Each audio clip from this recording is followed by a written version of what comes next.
Cheers, everyone. Dave Brown here with the new populist. Thank you again for joining me. So, we had former Secretary of State Henry Kissinger fly over to China where he's going to meet with several officials. And Henry Kissinger is 100 years old. 100. And he's still lucid. He's still apparently thinking straight, able to travel, and off he went to China, where he met with several Chinese officials. Now, we just had Secretary of State Anthony Blinken go to China, Secretary of Treasury Janet Yellen go to China.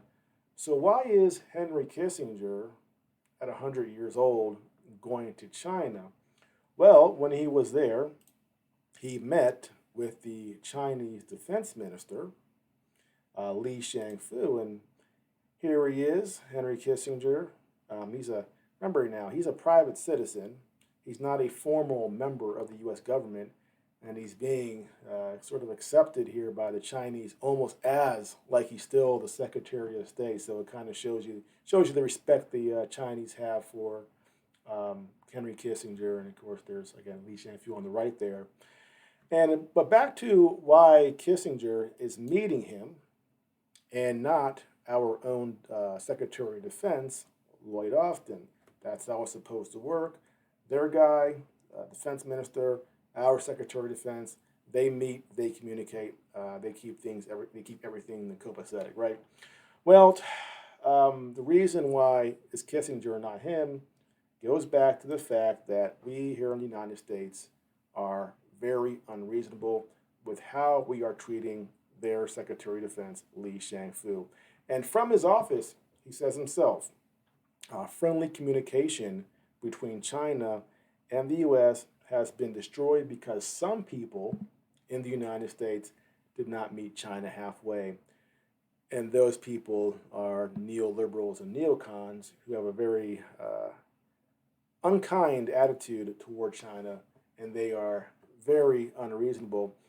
And of course, he's talking about the fact that he has sanctions placed on him going back to 2018. Back in 2018, the United States passed the Countering America's Adversaries Through Sanctions Act, and we had three countries on our list of do not do business with them. And these countries were North Korea, Iran, and Russia. So back in 2018, Li Shangfu bought Su-35 jets from a Russian defense contractor or Russian military company. And because of that, we, the United States, placed sanctions on him. And we have still refused to remove them because back then he wasn't the defense minister. But he is now. And you think now we would actually do that as a show of respect, to meet halfway to drop these sanctions. But no, apparently we refuse to do that, and it's completely unreasonable. And again, this is what's being reported in the Chinese press. The dialogue between the U.S. and China is being hurt because of these sanctions, and so that's why they won't talk to us. And of course, the way we say it, we go, well, we're willing to talk. They won't do it. So it's that game again, where both sides blame the other side for not talking. But I have to admit, as an American, I think the Chinese have a case here. We, the United States, would never allow that insult. You put sanctions on Lloyd Austin and then say, hey, come on over, buddy, we'll talk after you sanction them. It's insulting. But we do that and we pretend like, well, why are they upset? Why won't they talk to us? Well, that's why, folks, because we do this kind of, we insult them and then, expect them to turn around and just go, oh, I'll accept your insult, let's talk. Not going to happen. And this is really representative of the attitude that the United States has had toward a lot of countries. Back when Trump was president, they essentially criminalized any diplomacy with Russia. So when Trump would talk to Putin, what would they say? What are they talking about? They walked away from the translator and spoke away from any ears for about half an hour. Were they plotting together to take down the United States? That's what they were saying back then. That's how ridiculous it got. So it made it impossible for discussions to be had. And unfortunately, when that happens, tensions rise, there's no communication, and wars break out. Putin has approached us on a million occasions to try to work out the situation with the Donbass and Ukraine, and we every time we refuse to talk, and now we have war. And I think the United States is now worried, going, oh, crap, not going great in Ukraine, and that's despite what they're saying. They say, oh, it's going great, we're kicking Russia's butt. Not true. Not going great there. And now we have people finally saying, we can't have things with China get out of control. Um, and we got to bring down the temperature here. So they send over Kissinger and have Kissinger meet with the Chinese because the Chinese like Kissinger. And although they say he's a private citizen, he is a de facto member of the U.S. government.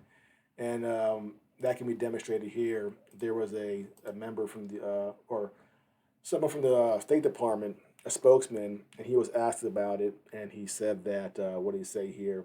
We are aware that Henry Kissinger was traveling to China. It actually came up in the meetings that Secretary Blinken had when he was in China. So when Blinken was there, the Chinese said, oh, yeah, we're going to meet with Kissinger, or I guess that's how they describe it.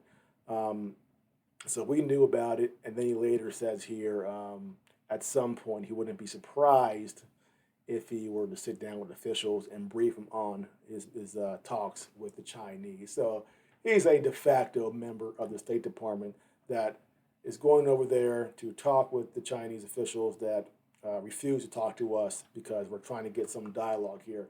Now, the better thing would be for us to drop the sanctions, have Lloyd Austin and Li Shangfu communicate. That would be the better thing to do. But apparently, we're stubborn still, and we won't go that far. So instead, we'll send the centenarian, the 100-year-old guy over there to talk to the defense minister instead. But hey, at least somebody's talking to him. That's a step in the right direction. And Kissinger said, we can't be isolated from each other. We have to communicate, or that's going to be a bad thing for the entire world. And he's 100% right. So even this very elderly man has more sense than the people who are currently in Washington D.C. And that's a sad that's shows you just how far things have fallen, just how bad our government has gotten when we have to dig up the relics to go over there and try to communicate and bring down tensions. But that's what we had to do, and hopefully it works, because the United States and China communicating is in the benefit of the entire world, and we need to have peace. I'm a peace person. No more wars. Look at Ukraine. Let's stop all this. And how do you stop things? How do you stop war? You talk. You communicate, person to person. That's how you do it.